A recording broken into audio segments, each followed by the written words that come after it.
السلام علیکم، زه یم ستاسو ورور ستاسو ملګری کبیر خان. پر سیټ چې تاسو ته کومه ویډیو ښکاري د جنۍ د عایشه اکرم بیگ، تاسو د دې دا ویډیو وګورئ. زه به تاسو ته د دې په باره کې یو څو خبرې کوم چې په 14 اگست 2021 کې د سره 40 الکانو د زیته ولې کړی دی او په څه باندې کړی دی، د دې پورا حقیقت زه تاسو ته بیانوم. تاسو دا ویډیو لږ وګورئ. आज तक कोई फहाश वीडियो नहीं बनाई, वल्गर कपड़े नहीं पहने। मैं एक प्रॉपर ड्रेस में थी। मैंने 14 अगस्त के लिए न्यू ड्रेस सिलवाया था। मेरे देखने से पहले सब कुछ मेरा دې په دې ویډیو کې ویلي دي چې ما سره زیته شوی دی. اولی ما سره د زیته وشو.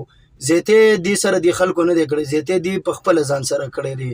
په خپل زیته دې په دې وجه ځان سره کړی دی چې دا کم ټایم کې تللی دی. تاسو د ټیک ټاک آی ډي چیک کړئ.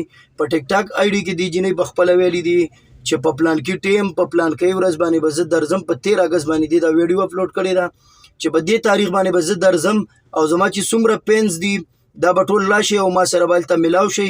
ما سره به ویډیوګانې جوړې کوئ، ما سره به تصویران وباسئ چې په کومه طریقه باندې تاسو ما سره ویډیوګانې جوړوئ نو جوړې کوئ، ما ته به څه تکلیف نه رسي. نو بیا چې کله دې هغه ویډیوګانې جوړې کړلې او دې ته بیا هغه کم تکلیف ورسېدو نو دا تکلیف نه و، دا یو ډرامه وه.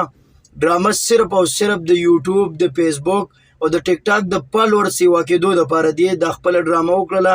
خپل عزت یې په دا ولګو، ځان یې بېعزته کو او دا ناستې چې دا په کومه طریقه باندې ده، دا کمې کپړې اچولي دي او دا څومره په عزت کې ناستې ده نو دا دونه په عزت کې نه ده، دا ډېره فحاش جنۍ ده.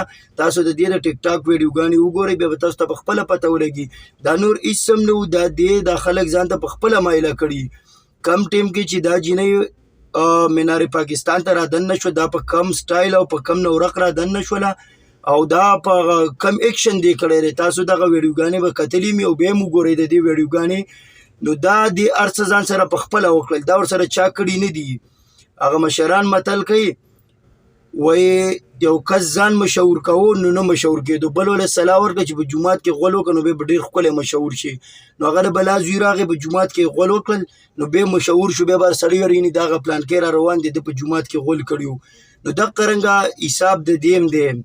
د عایشه اکرم بیگ دې خپل د هر څه ځان له صرف او صرف د فالوور د سیوا کېدو دپاره وکړل چې زما فالوور بس دا نور هېڅ هم نه و، دغه حقیقت و چې دې خپل فالوور سیوا کېدو دپاره دا دومره غټ قدم اوچت کو او دغه هر څه یې وکړل. تاسو په خپله په سوشل میډیا ولیدلو او زمونږ درته یو وړوکی شان ریکویسټ دا دی که زمونږ په چینل باندې نوي وئ یا په پیج باندې نوي وئ، فالو کړی او سبسکرایب کړی هم نه نو مهرباني وکړئ چینل او پیج دواړه فالو کړئ او سبسکرایب کړئ. ډېره